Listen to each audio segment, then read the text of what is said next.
Court. Now this bill will go for assent of Mahamohim Rashtrapati ji. Once we get the assent, the bill will be implemented in Assam in letter and spirit. Normally, once we receive assent of Mahamohim Rashtrapati ji, there will be 6 to 7 rules we have to notify. Although our rules are already prepared, it is ready, but we cannot pass those rules until and unless we got assent from the Mahamohim Rashtrapati ji on the bill. So I think this process normally takes 3 to 6 months. লাহে লাহে হৈ যাব মই আগতে কৈছো যে first উইকত আমি কৰিম কিন্তু 3 তাৰিখলৈকে আমাৰ ৰাজ্যপাল মহোদয় মংগোলিয়াত থাকিব গতিকে যি হ'ব 3 তাৰিখৰ পিছতে হ'ব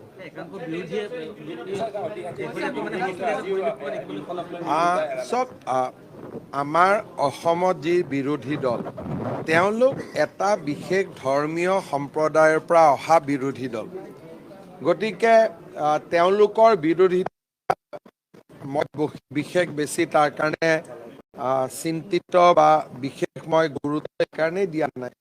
যে আজি কংগ্ৰেছ দলে অসমৰ ৰাইজক প্ৰতিনিধিত্ব নকৰে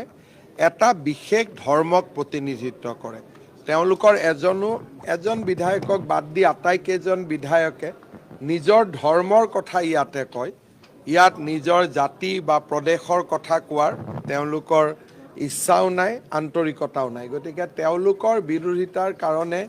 আমি চিন্তা কৰাৰ প্ৰয়োজন নাই অসমৰ ৰাইজে আমাক 102 জন এমএলএ দিছে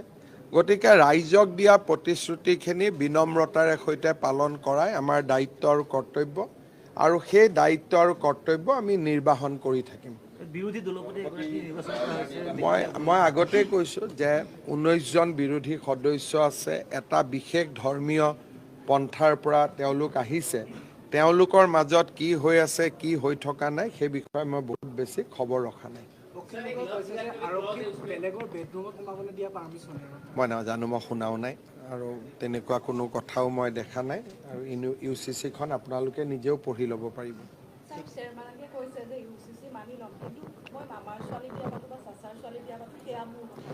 সব আমি এখন সভ্য সমাজত বাস কৰোঁ আৰু সভ্য সমাজত সভ্যতাৰ নিয়ম মানি আমি চলিব লাগিব গতিকে ইউসিসিত প্ৰহিবিটৰি ৰিলেশনশিপ আছে বিশেষকৈ নিজৰ কাজিন বা নিজৰ ভায়েক ভনীয়েকৰ লগত বিয়া হোৱাটো ইউজিচিয়ে নিষিদ্ধ কৰে গতিকে তেখেতৰ এটা মন্তব্য থাকিব পাৰে কিন্তু ৰাষ্ট্ৰপতি মহোদয়ৰ সহি হোৱাৰ লগে লগে এনেকে বিয়া পাতিব নোৱাৰাটো এটা আইনলৈ ৰূপান্তৰ হ'ব আইনে তেনেকুৱা বিবাহক বিবাহ বুলি স্বীকৃতি নিদিব